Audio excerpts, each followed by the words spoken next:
to the Copyright 2.0 show, episode number 369. No childish snickering, please, in the peanut gallery.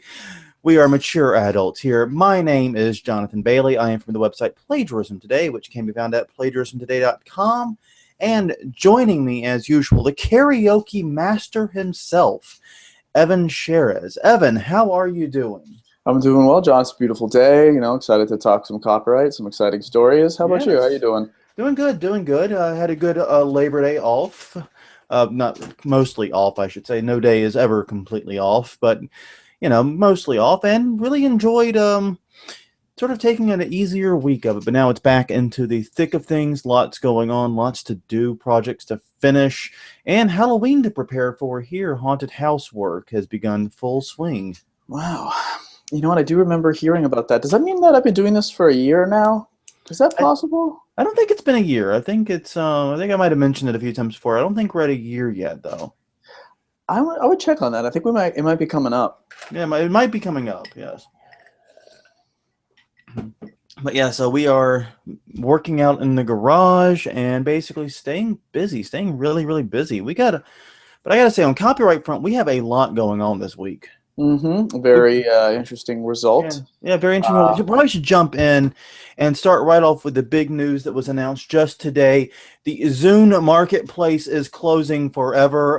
Those of you still using Zunes will no longer have access to your Zune streaming service. Therefore, the Copyright 2.0 show is closed. Good night, everybody. Very exciting. Very exciting news. Yes, that actually is true, though. That actually is 100% true. I didn't know that was still a thing. Yeah, apparently they ran like this Spotify-like service where you could download all the tracks you want and even like get 10 a month to keep.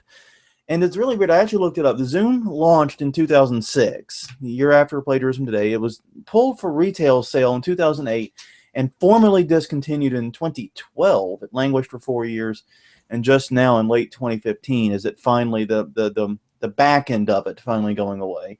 But no, have no fear. Those of you on your Zune plan, you can be ported over to Groove, which apparently is their music streaming service at music streaming service at Microsoft. So no need to fear for the four of you that are still left. Now that important announcement is out of the way. Oh yeah, no, we had to get it. I thought you were going to talk about the exciting thing was what the Ninth Circuit had to say today. We will talk about the Ninth Circuit in just a moment. We'll also be talking about Sharebeast, a site I was surprisingly only marginally familiar with.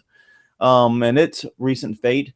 More news on Oregon and Oracle and their very, very alliterative legal dispute. Haha, alliterative. That's a $5 word right there. The New Girl lawsuit being brought to a halt. Playboy bringing a, I love how I shut that, Playboy, like that's going to get the listeners' attention. Playboy in a legal dispute with a site called Media Takeout.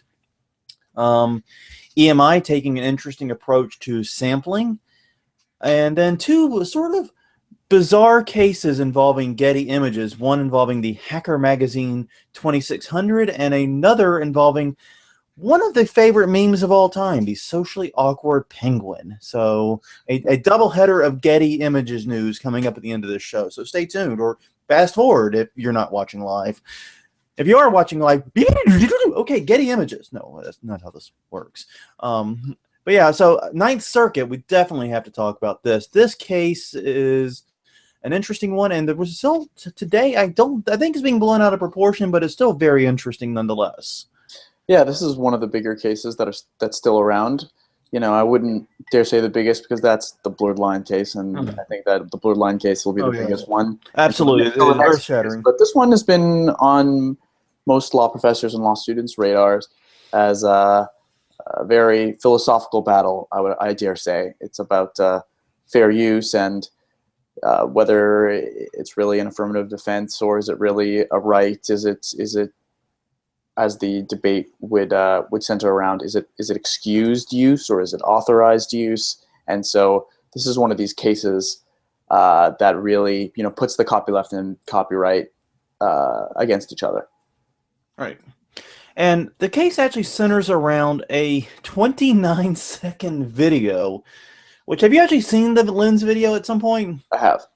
It's not exactly lengthy viewing, as I just pointed out. I don't see why you wouldn't have. But it features Stephanie Lenz's then 13-month-old, almost a 13-year-old, 13-month-old baby, who would now, by the way, I believe, be in like 4th grade, dancing to the Prince song "Let's Go Crazy" playing in the background. By the way, I've listened to it. I can't hear the freaking song. I'm just saying the audio and the video both are atrocious quality. It's 2007, though. It's not like I'm picking on her. I mean, it was the best technology 2007 provided. It was just a home video camera. You know, this is not a professional video. This was something that, you know, a mother shot in a kitchen, you know, kid doing something cute and eventually wanted to share with a friend, so she put it on YouTube. Exactly. It's what you did in 2007, apparently. And apparently, if you're Universal Music, what you did in 2007 was file a DMCA notice against this video. Because apparently in the description, because we all know that the audio, the matching technology wasn't around, there wasn't Content ID in 2007. The description mentioned the song "Let's Go Crazy." They felt that it was somehow the focus of the video. They filed a DMCA notice. The video came down. Lenz sought help from the Electronic Frontier Foundation, aka the EFF, and others. They filed a counter notice and got it restored after a period of about, I think it was 6 weeks or 2 months or something like that. I've heard varying numbers on how long it was actually down.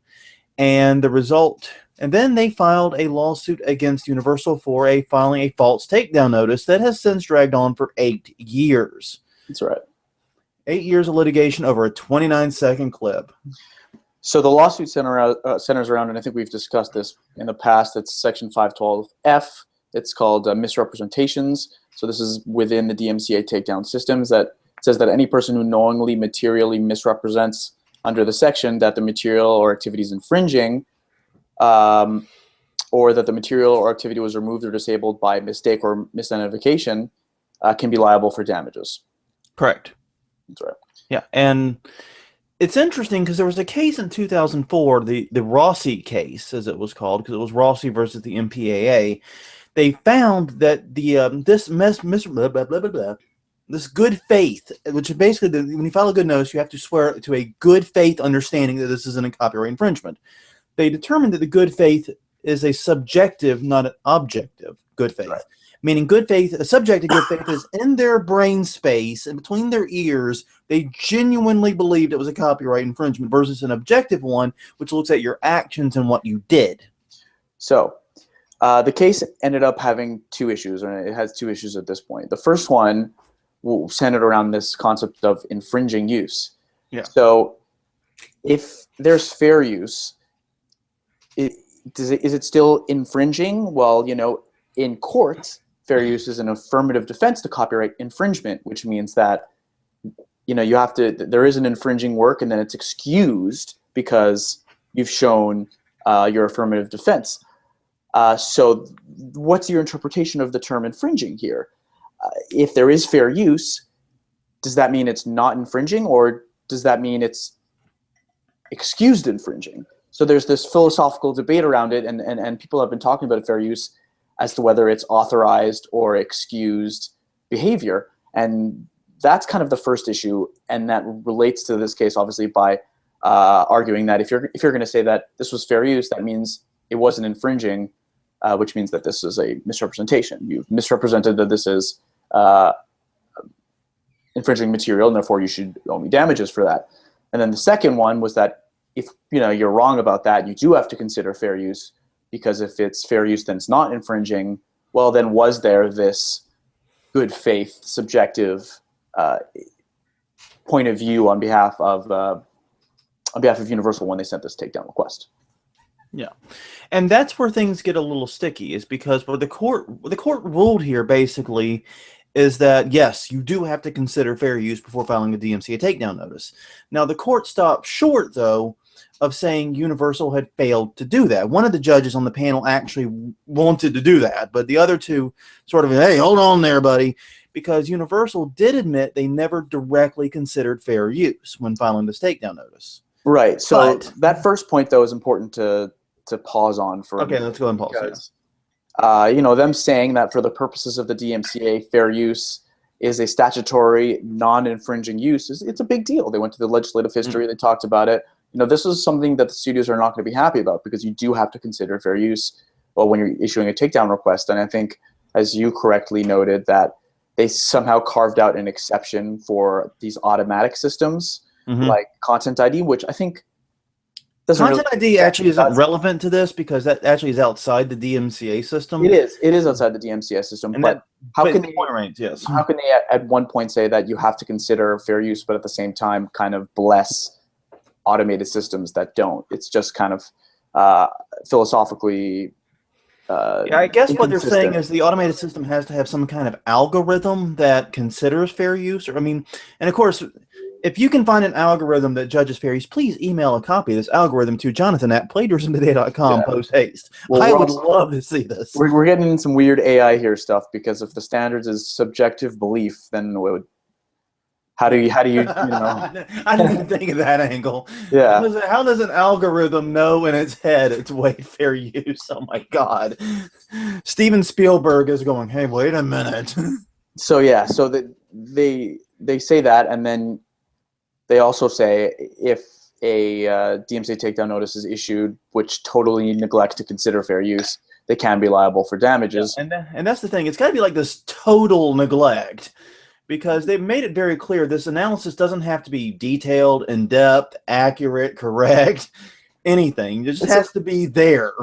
It's a very odd thing to require, because, you know, in this very same opinion, they're like, well, we can't really rule as a matter of law on that issue. You have to bring evidence, and bringing evidence of somebody not doing something is, as we've discussed before. Evan, I challenge you to bring evidence that I have not been to the moon. Yes, it's a little tricky. A few other quick points of law. They did say that there's no need to show monetary loss from this copyright misrepresentation.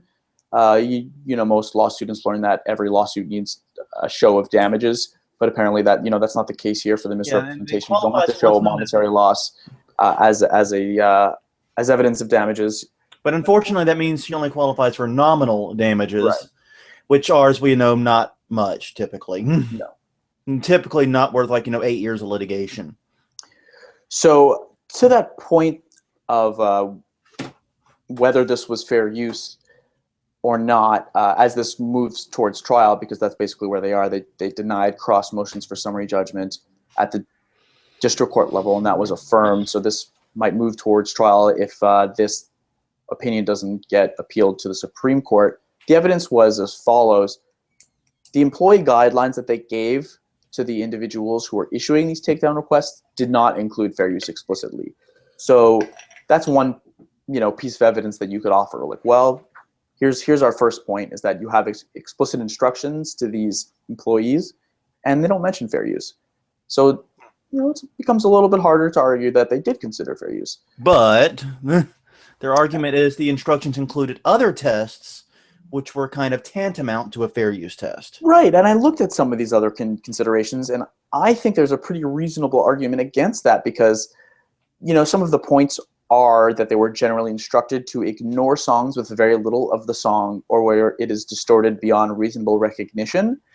Those don't really play to fair use to me. The first point being ignoring songs where they're not really being played very much. That seems like a de minimis copyright rule, which is where basically courts don't really try to consider. But then again, this is an industry with sampling, though, and we're going to get into that in a bit too. But, you know, right. But if the I know what you're saying too. 2 or 3 seconds, then ignore it, and they can't really use that to say that, oh, look, this is a fair use consideration.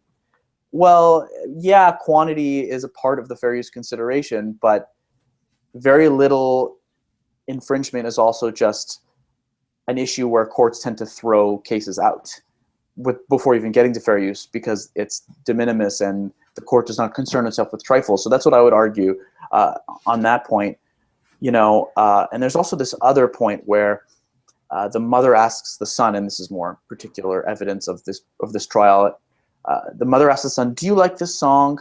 And that made the employee conclude that the song was the focus of the video, and then sent the request. So if the testimony of the individual who actually sent the request was like, well, it seemed like, you know, this song was the focus of the video, and so I sent the request, that seems to me like he didn't consider fair use at all. He just kind of came to the conclusion that because it was the focus of the video, as in this song is what does it mean? I'm trying to figure out what it means to be the focus of the video. I'm sitting here with a blank look on my face for that reason. I mean, because I could say a review is the focus of a video. I mean, if I'm reviewing the song somehow, if I want to say that Prince's "Let's Go Crazy" is the worst song ever made, and I play clips of it, I would have a pretty strong fair use argument, but it would also be the focus of the song, focus of the video. Right, but is that part of the fair use analysis? Exactly. That's what I'm trying to ask, Yeah. is that that's not one of the 4 factors, whether it's in the foreground or in the background, or whether it's loud or whether it's quiet. If he's not talking about the quantity of the song used, he's saying it's the focus of the video. He's looking at the video and then putting the song in context of the video. That's not really part of the fair use analysis. So I think the evidence here kind of isn't great for the argument that it was in consideration, and that was a subjective good faith consideration of fair use. I guess we'll see what comes of this, but I mean, and what's interesting about it is this is kind of an extreme case. I think everyone has to admit that. You know, we're not seeing too many DMCA notices like this, especially on YouTube now, where Content ID handles like 98% of this type of stuff, and it all takes place outside of the DMCA system. Right. Content ID is just a private system, so yeah, it's administered by YouTube's TOS, not like copyright law known to man. Exactly. So basically, you think copyright law is confusing? Try the YouTube terms of service sometime, buddy. That's good luck with that. But yeah, it is bizarre, and I think what's going to be interesting, and what I'm kind of waiting to see here is if Lens rather is able to show that there was no subjective. The burden proof is on Lens here.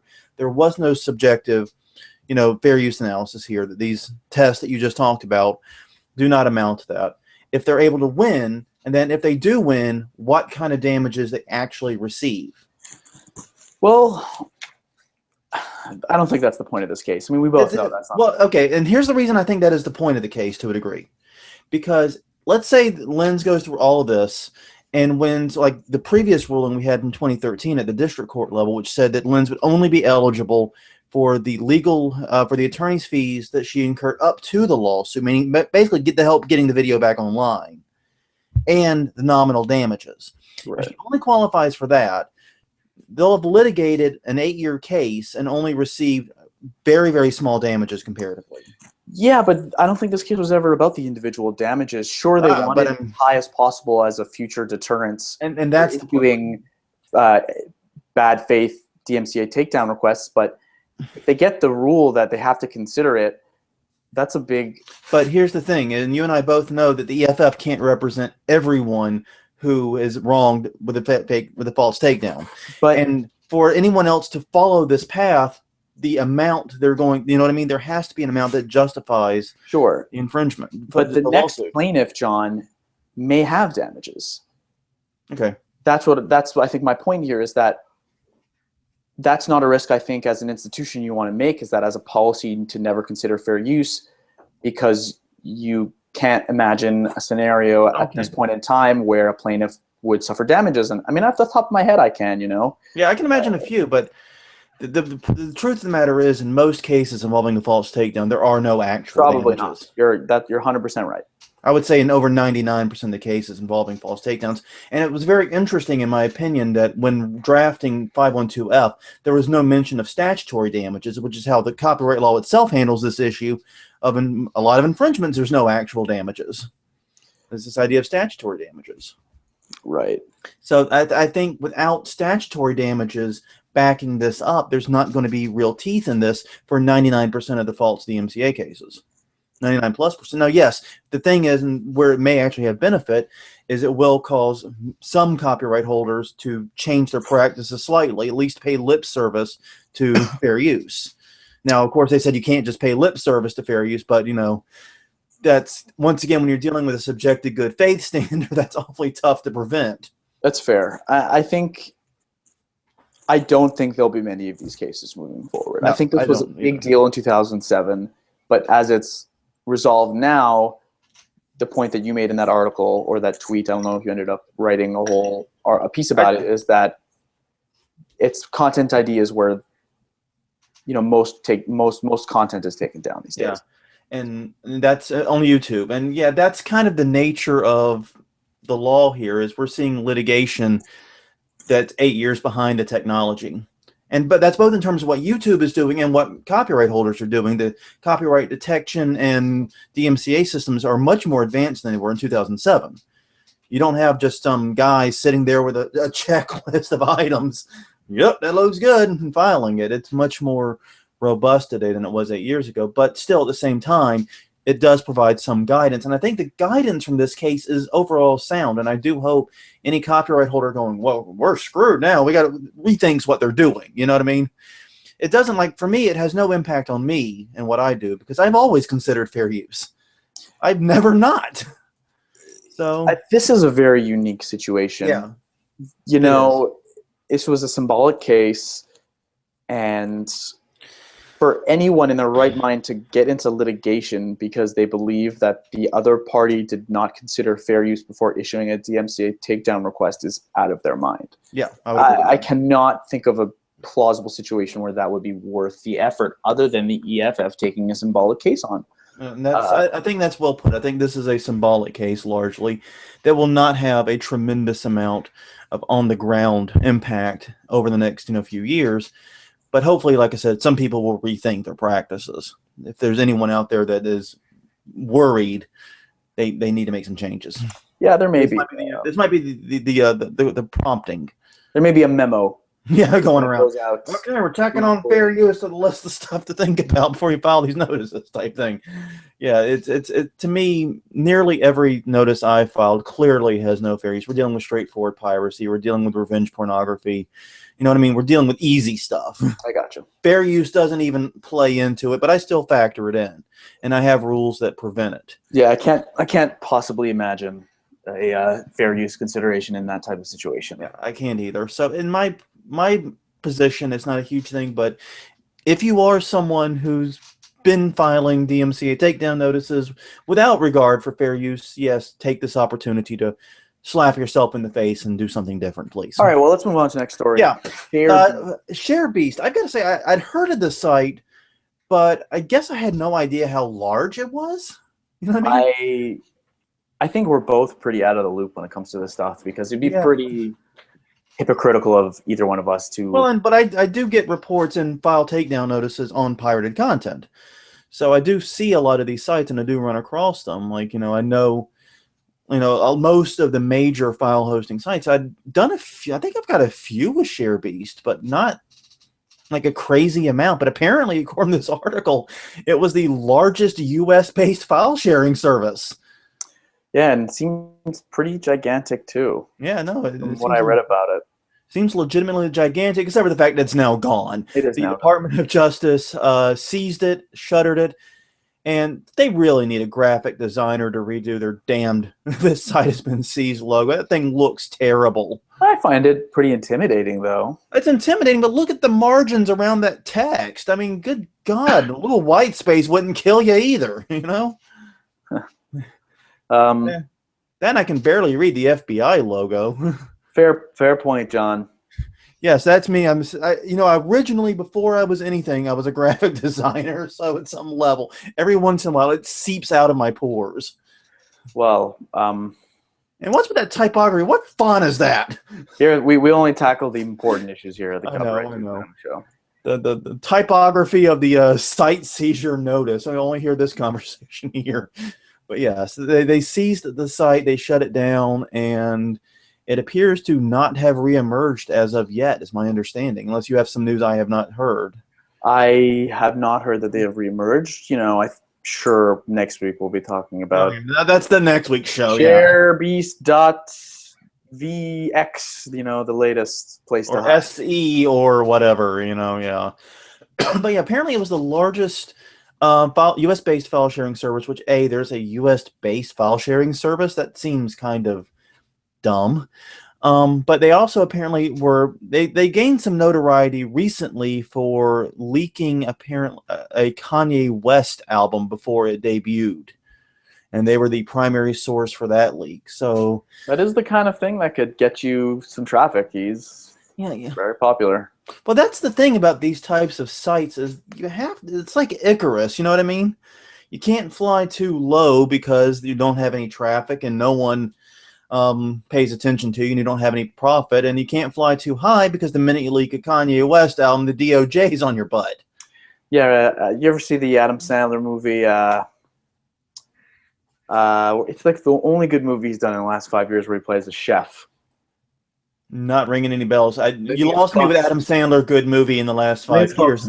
Spanglish. Oh, yeah. I know the one time, but that's what everyone seems to say about it. Yeah, I've heard of it. I've not seen it, though. Yeah, it's a good movie, and he's very upset about his restaurant getting all 4 stars out of 4 stars, and he was really going for 3 stars, and he makes a very similar analogy about getting to that sweet spot of successful but not too successful.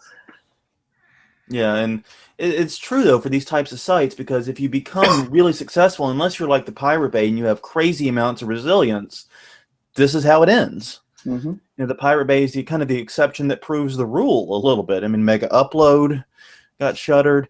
Most sites, once they get to a certain size, they become targets. When they become targets, they eventually go down.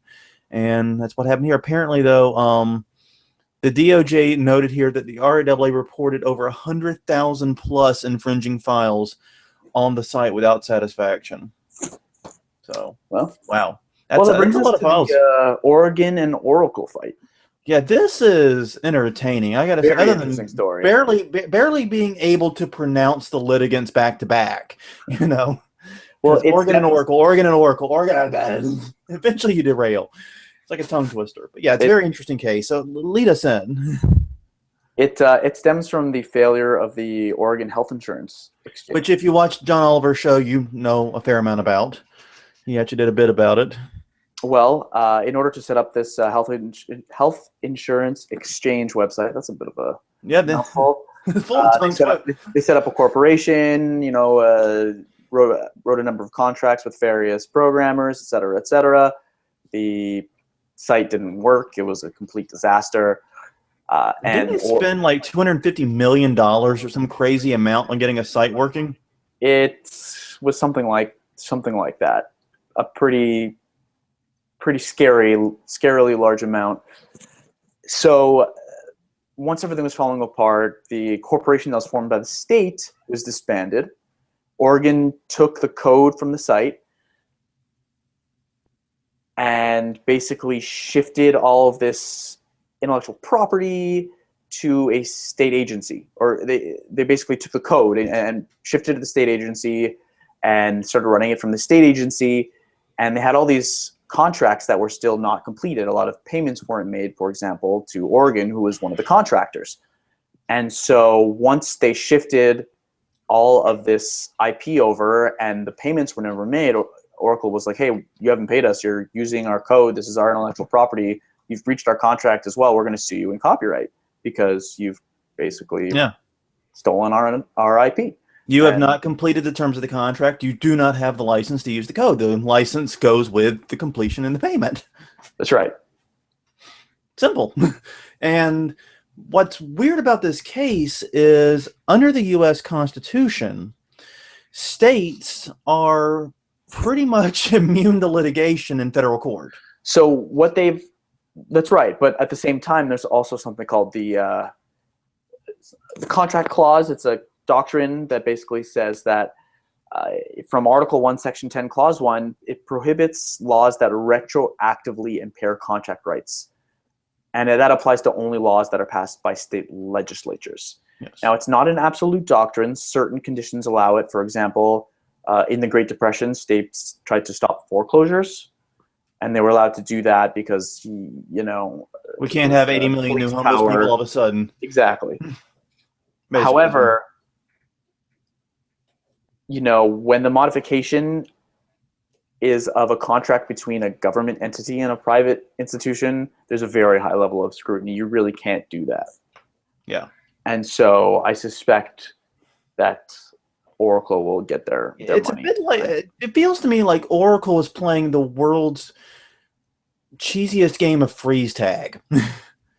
Because think about it, they had this corporation which was separate and theoretically would have been completely suable. There's no issue at all here with the Constitution. You mean Oregon? You said Oracle. Oregon, rather. Oregon had this corporation which is completely. See what I mean about this naming? It's tough. Oregon had this corporation which was completely separate from the state. No constitutional issues. It dissolves. All the contract, all that stuff goes to the state agencies, and now it's like, can't touch us. We're on base, home base. Can't touch us. Nope. Yeah. It's like trying to play tag with a bunch of 8-year-olds, and it's not going to work. I don't think. I don't really believe there's any reasonable person who's going to look at this and go, yeah, that's how the law is supposed to work. You can totally get out of paying your contracts and copyright infringement if you're a state. Yeah, that's tell you how it works. It's not how it works. But yeah, it's. And once again, I suspect, as I often say, 90% of litigation is negotiation. And this is all about trying to negotiate a settlement with Oracle that they hope will not break the bank. So, because they've already lost so much on this side. Yeah. Oh, they screwed it up. And I was actually, this is true. I was listening to a podcast the other day about how state governments and federal governments, how they blow incredible amounts of money trying to build websites that ultimately fail. The U.S. Copyright Office did it. DMVs all over the country have done it, And you got to love it. Here in Louisiana, we just gave up, and basically we have private DMVs now. We said, screw it here. Have access to the DMV computer. Here's your requirements. Go set up DMV shops. Have fun. And how's that working? Actually, very well. Great customer service. It's a little more expensive to get a license, but you know what? I'll take it. If it gets me in and out of the DMV in 10 minutes, I'll take it. Okay. So it actually works out pretty well from my perspective. But I guess we'll see how the state feels about it in a few years. That brings us to the New Girl copyright suit. Yeah, and this one is a bizarre case. We hear all the time about these cases where someone claims something that was popular, was originally their idea, and 99 times out of 100 they get shot down and embarrassed in court. And yes, this is one of the 99 out of 100, basically, is what it comes down to. But an author... Yeah. We've talked about this case in the past, and I remember remarking that the script was remarkably similar to the New Girl show, but... Which I have not actually seen. It's a good show. I like it. I'm a fan. It's bad because I'm actually, I like Zoe a lot. I've seen her in other things and always liked her. She's good. Yeah, but I've not actually seen New Girl. I am lacking. But yes, the case with this one though involved a novel called No Strings Attached was the original book. No. No Strings Attached is the film. Is the film? Sorry, that's kind of a tangent here, basically. Yeah. The latest developments. Sorry, I highlighted the wrong part of the darn Okay, article. so why don't we start at go ahead. Yeah, please go ahead. Was that basically refocus. The claim here was that the scripts, which resembled New Girl, ended up in the hands of one of the agencies, which became the agency that sold this script to Fox. So that this was widely circulated, the original script for hers, and then eventually New Girl was made, and she was never paid any money. And so she's like, what the hell just happened? And I'm just realizing my problem is I actually confused this story with another one that's very similar that didn't make it into the show notes. I just completely got my two stories about TV shows being based upon something else backwards in my head. I apologize. Please continue. You got it. So the latest claim was, this is the latest response from Fox to a claim that the eventual show writer had in the past been forced to share credit with a co-writer because that person had allegedly forced her into an arbitration because she didn't give credit for that film that you had mentioned, No Strings Attached. And they were basically trying to sully her reputation before the court, saying that this person has stolen before, she'll steal again. She did not write this. Plays the character, one might say. Exactly. And the idea was that this person has done exactly this before. She did it to me, and we just want the same thing, the same recourse for us. But instead of in the first case, it was supposedly arbitration through the Writers Guild. Here it is in court. And right, and this claim was basically lambasted by Fox's people, who are saying that, yeah, she co-wrote it. The script has both individuals as writers, but you have absolutely no proof that there was ever even an arbitration. Yeah. It becomes a he said, she said situation, because the guild wouldn't comment on there ever being an arbitration. Which they would not, either way. Which they would not. And so, maybe there was one, but that doesn't matter before a court. You can't just say that someone was forced to give credit because they had tried to steal, all of the credit for writing a script for themselves without any evidence to back that up. And that's basically what they're saying here, is that there's no evidence to back that claim up. This arbitration never happened. You have no evidence of it. And go away, because we're claiming independent creation of this script.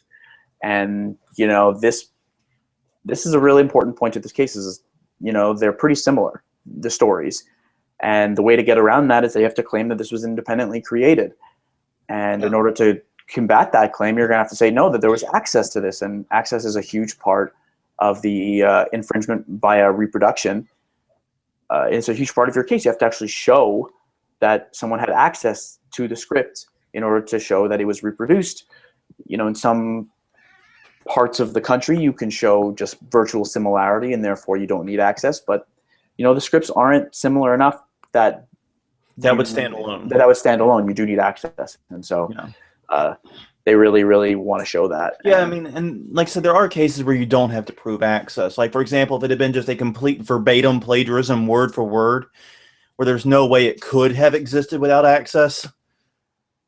Because, monkeys and typewriters and Shakespeare and all that, I guess it's possible the two people could create the exact same script, but it's highly, highly unlikely.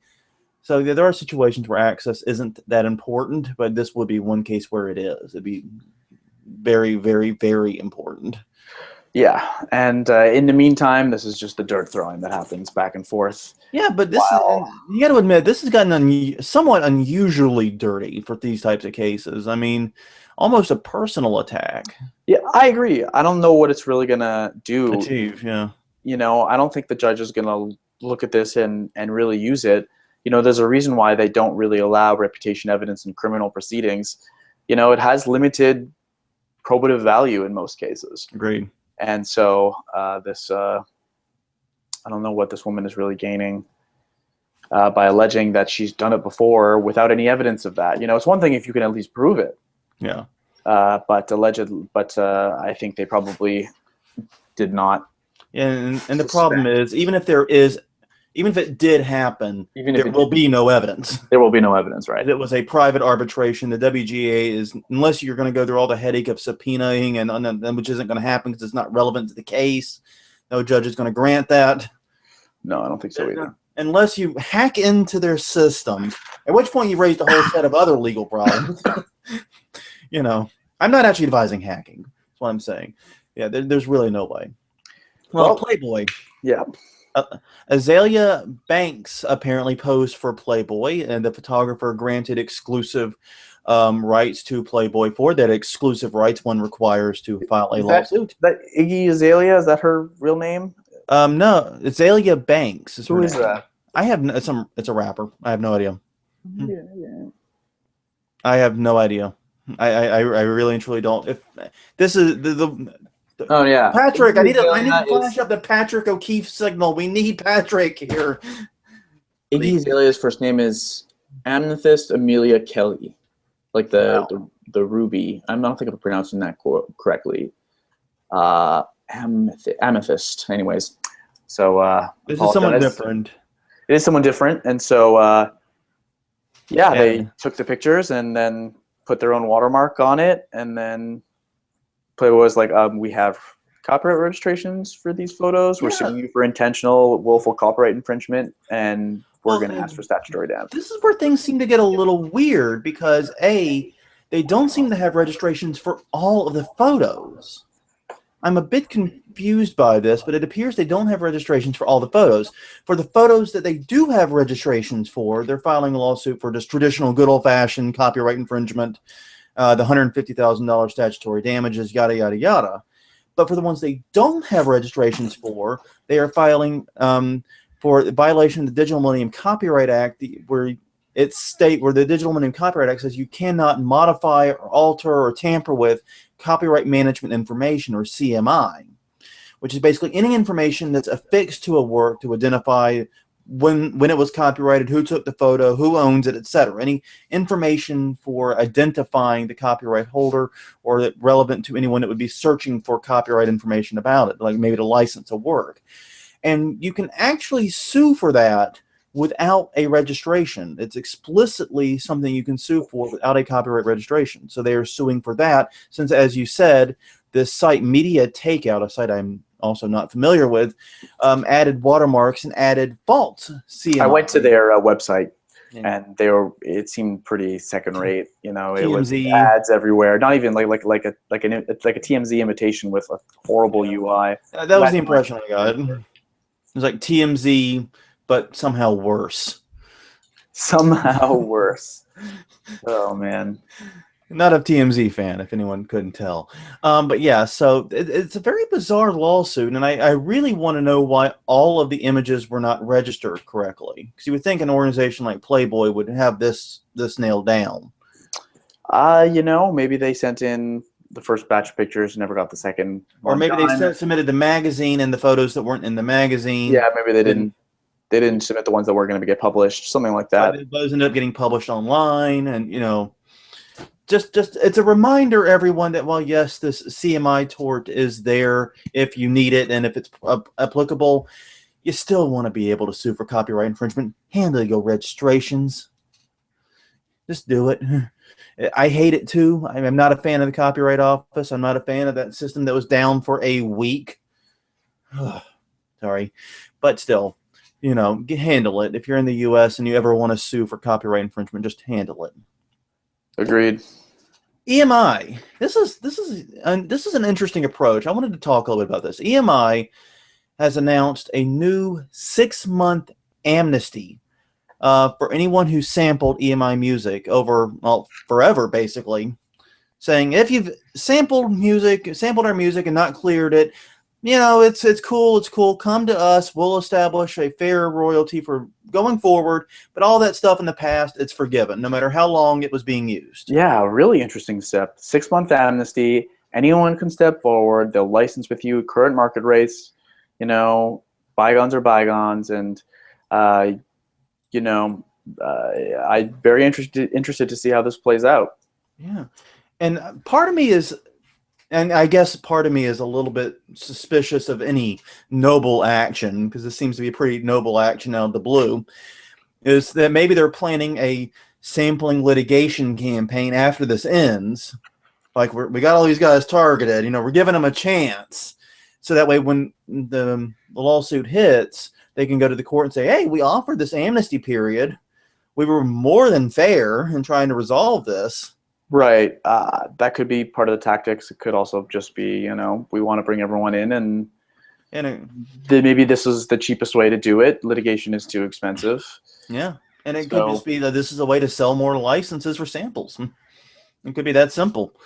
But yeah, it's a very interesting approach. And sampling in music has been an increasing subject for copyright litigation because technology to detect samples has improved drastically over the past, I'd say, you know, 5 years or so. And so we're seeing more and more lawsuits over sampling, including samples that are like, really, you can hear that? Someone can detect that? I mean, it's like Let's Go Crazy in the video with a baby. I'm not sure how anyone ever heard that.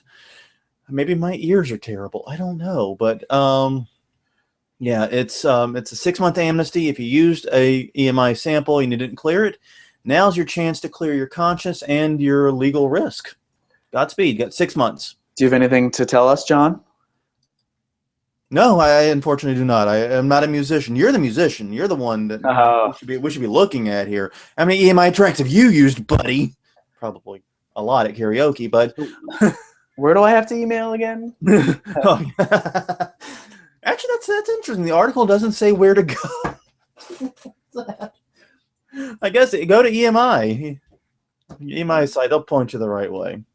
Well, Getty Images. We kind of have a double whammy here of Getty Images, and we talked about sample detection. This first one is a major clue on the power of image detection and just how far it has come. Detect even small uses of images. Okay, in 2012, the magazine 2600, it's going to get confusing, didn't like this intra-office envelope. Anyone who's worked in a large office knows what the intra-office envelope mail looks like. Looks like this. A big yellow envelope with the little stringy thingy that you can tie. Lots of little tabs to show which particular person this envelope is being used for today. Yes. And it's always interesting to track the history of one of those envelopes as it goes back and forth between the same two people forever in an office, I find. But in the very lower right-hand corner of it, it featured like an ink blot, like someone had spilled ink on it, which also happens to every intra-office envelope, spills and stains of every horrible sort. Getty Images sent a letter to 2600 magazine saying that they had detected that was from an image that they held the rights to. And at first, 2600 was very confused by this because the image they pointed to is of a male model wearing what appears to be a very dapper-looking coat and standing in front of a very modern background featuring ink splotches. But they then learned, and after doing some comparison, that the lower right-hand corner of their magazine overlapped with the upper left-hand corner of the Getty Images photo in question. Yeah, so a corner of an ink splotch or a splatter, or I don't ink blot. I don't know. I'm not sure. All I know is that is what apparently you're supposed to know something about your psyche upon what it looks like. Unfortunately, all I can think is it looks like someone got shot. Actually, from the pattern of that splatter, looks like a horrible accident involving blood. But anyways, yeah, it's a corner of a corner. You know what I mean? It's such a small overlap. I can't possibly imagine, any copyright issue here. Especially considering it wasn't actually Getty's image, as we found out. Is an ink splotch copyrightable in the first place? I suppose if you did it creatively, maybe we should talk to Jackson Pollock and get him as a guest on the show. And is a quarter of that still? It's a very funny story. It is. It's very, very bizarre. I'm trying to figure out which one is more sad, the splatter case or the penguin case. Yeah, the one we're coming up to, and but yeah, basically, according to, by the way, it's not actually, it's Getty owned. Trunk Archives is the actual site involved. They're owned by Getty Images. But yeah, but apparently the background for the photo was taken from a source on DeviantArt, which allows the photo to be reused. So apparently it's just a case of mutual sourcing. So, it's not even really Getty's rights here to be threatening over this. But still, it's a sad case. And that brings us to the socially awkward penguin case. Socially awkward penguin case. This is the socially awkward lawsuit. Or maybe just go to a lawsuit. But so what happened? Well, no, they paid. There's no lawsuit coming from this. They settled up.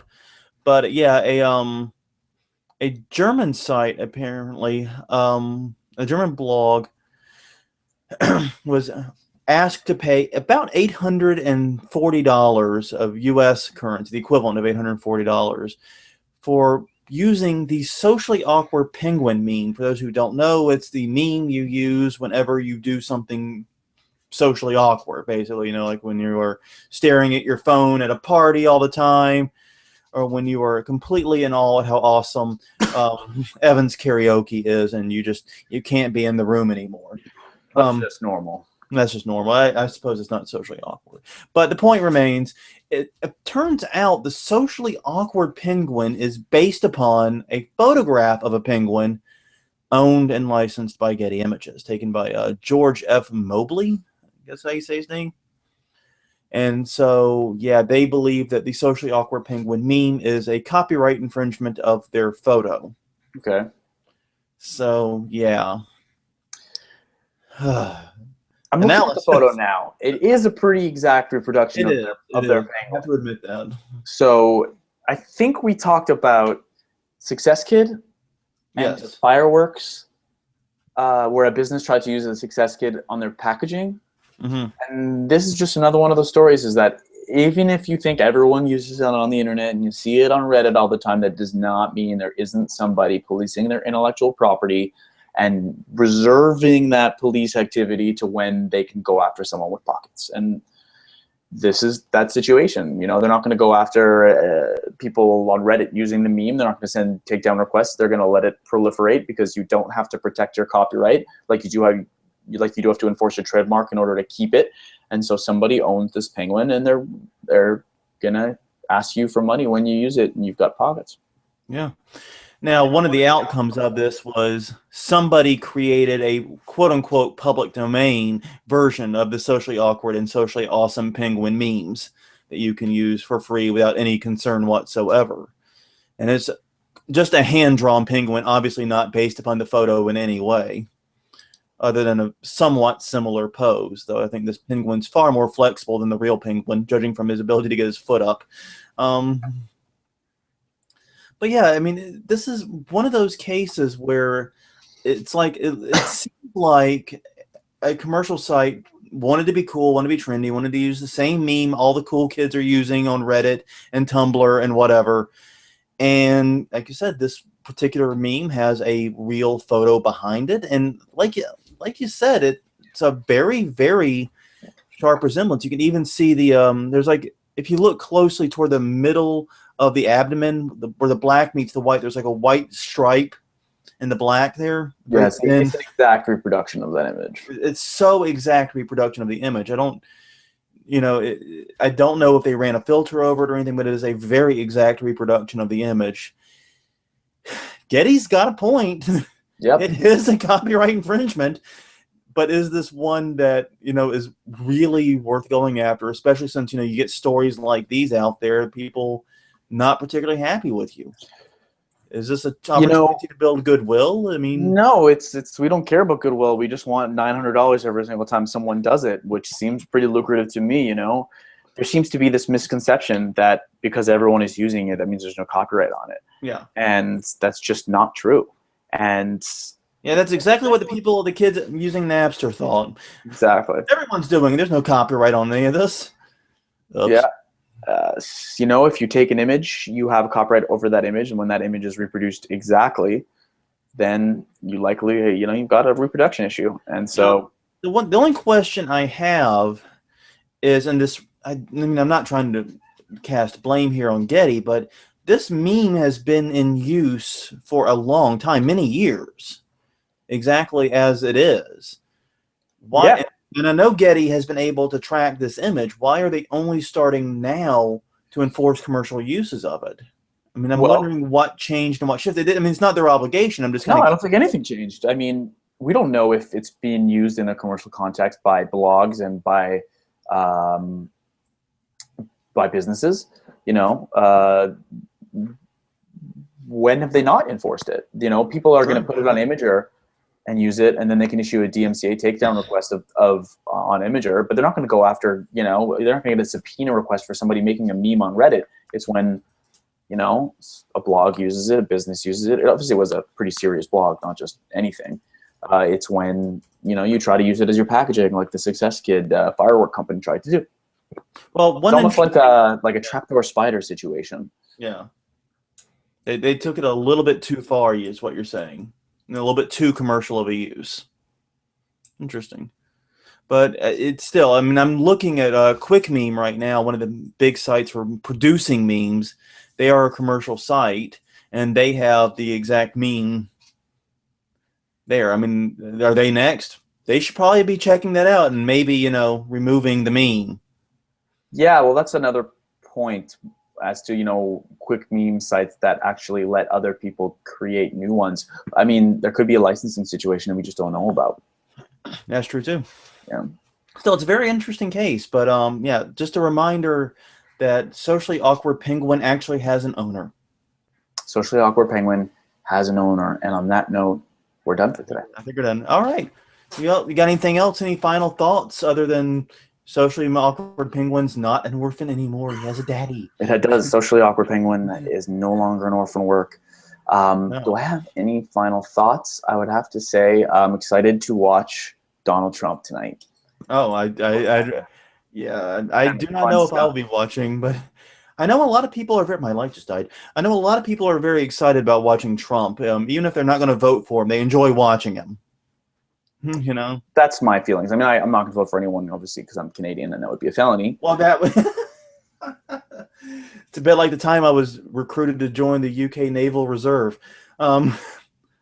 Reasonably sure that's not legal. Just throwing that out. Reasonably sure. But yeah, so it's interesting, and I will probably at least be checking out the highlight reel later. All right.